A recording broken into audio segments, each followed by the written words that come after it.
Good morning, and welcome to Outwit, Outclay, Outcast. Today I'll be going over which past Survivor players each individual contestant on this season most closely resembles. So this should be a fun one. And here we go. The first thing we'll be doing is comparing each Survivor contestant to a past Survivor contestant who I believe they will play like. And we'll just go tribe by tribe. So first we have the yellow tribe. And the first person there is David, who looks like he's going to be going by his last name, which is Voci. And David, I think the guy he compares to the most is Marty Piambo from Survivor Nicaragua. It looks like he's going to try to control this game.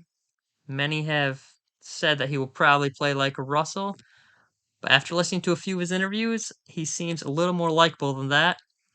And actually, Marty turned out to be one of my favorite players from that season. So I think this David Vochi's got a real shot to be good and to be very likable, actually. Next up, we have Xander. And Xander looks like he's going to fill the role of the young guy who does not look the smartest and is not strategic. And the comparison for him is Brett from the 19th season of Survivor, Survivor Samoa. And I think, like Brett, he will be a very likable player, will be pretty athletic, could win some challenges. And actually, Brett in that season probably would have won the game if he got to the end against 3 of the 4 members. But I really don't see Xander having a great shot to win the game. Don't see him being very strategic. So overall, not high hopes for him. But then we have Eric. And Eric, I bounced around with my possible comparisons. I started at Rory, actually, because he seemed like he may be a little odd. But then, actually, I was brought to a different person who was completely opposite of this. And I ended up comparing him to Dan Foley from Survivor Worlds Apart. And I know this sounds kind of crazy, but they're both slightly older in Survivor terms, not in the greatest shape. Well, actually, Eric looks like he's in solid shape. But honestly, after listening to a couple of Eric's interviews, he seems like he may be a little eccentric. He may be out there like Dan was. So I actually think this is an interesting comparison and actually could turn out to be quite entertaining and quite true. Then we have Evie. And if you did not read Evie's bio or listen to her talk, clearly Evie does not like men, and she's going to try to make sure that a woman wins this game. And she actually sounds like a very strong strategic player, but I think that will be her downfall. And I could definitely see her getting into it, especially with Voci in that tribe. And I can see this leading to her being a new school Cass from the 28th season of Survivor. So she actually has this likable quality about her, but I think she's going to get herself into some trouble. Next up, we have Liana. And originally, after reading her bio, I had high hopes for her, but the more I heard her talk and the more I looked into it, it became really clear to me that she's just the new school Natalie Tenorelli. And she was from obviously Rob's season, Redemption Island. She was carried to the end, had absolutely no shot at winning. That's best case scenario for Liana, but most likely she's an early boot. And that brings us to Tiffany, the last member of the Yellow Tribe. And Tiffany is another one I do not have high hopes for. The most comparable player for her, I think, is it's going to be Lisi from Survivor Fiji, the 14th season. Didn't really have a clue what was going on. May be a little bit loud and obnoxious. That's really the vibe I'm getting from Tiffany. And I don't think she's got any shot to win this game. Now we have the Green Tribe. And leading off for the Green Tribe, we have Brad. And Brad, for sure, the best comparison for him is legendary UCLA basketball player Bill Walton. He looks just like him, he sounds just like him, and he probably will be great. But as far as Survivor goes, Brad the rancher is most comparable to Dale the farmer, Kelly Wentworth's father who played in Survivor San Juan del Sur.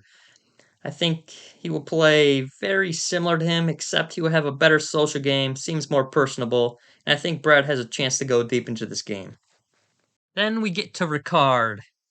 Ricard's been getting a lot of love. A lot of people think he's gonna win.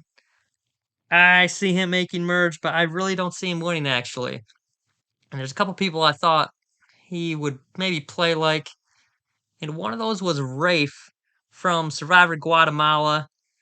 But the thing that was different between him and Rafe is he seems to have a little more outgoing personality, a little funnier that Rafe didn't have. But he seems like he's going to play a little bit like Rafe, and he does have the potential to go far, but I don't think he's winning this. And then we have Gyrus, or JD, as it seems he's going to go by. And he's another one of those like Xander, where he seems like he's just going to be a young, dumber guy. But actually, I think JD's going to have some game. He's going to be a lot better than Xander. The most comparable player for him, I think, is Sebastian from Ghost Island. Now, I actually think he's going to have a better game than Sebastian as well, who seemed like he was kind of stumbling through that game. But he did make a deep run, and I could very easily see JD making a deep run into this game and being very underestimated. And then we have Sarah. And Sarah originally was my winner pick right off the bat. I think she's going to be really good. After hearing her talk a little bit in these interviews, I think she's not going to be quite as good as originally thought, but still going to be a great player. And surprisingly, the player I'm comparing her to is Kim Spradlin, former winner of Survivor One World. Sarah has big potential, seems like she has a good grasp of the game, and if she does have as good of a social game as it appears she may, she could easily take this. And then that brings us to Chantel, who looks like she may be going by Shan, I think.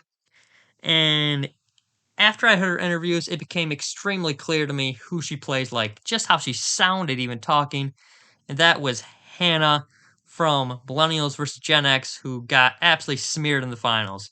And again, best case scenario for Chantal is that she gets smeared in the finals. She's not going to win this game.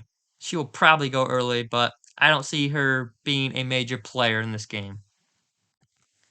Next up, we have Robin Williams. Yes, it's Jeannie, and she is not looking like the greatest contestant. Her comparison actually is somebody that did pretty well. It is Denise from Survivor China, who, as you know, made it to the final four and really didn't have that much strategy throughout the entire game, but was somewhat likable.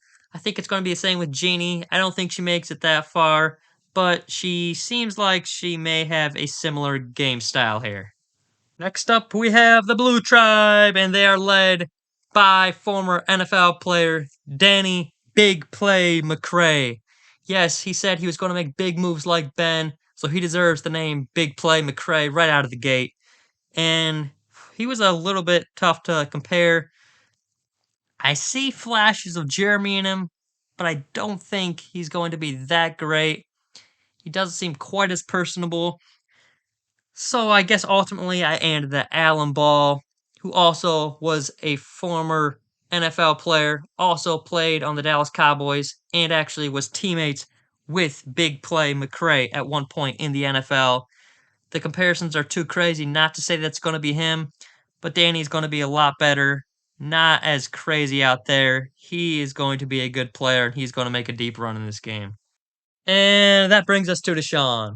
And Deshaun was a little bit tougher to compare, but ultimately I came up with Davey from Survivor David versus Goliath. Was a great player, a really fun player to watch. I think Deshaun has potential to be really fun to watch. He talks about wanting to be a villain behind the scenes.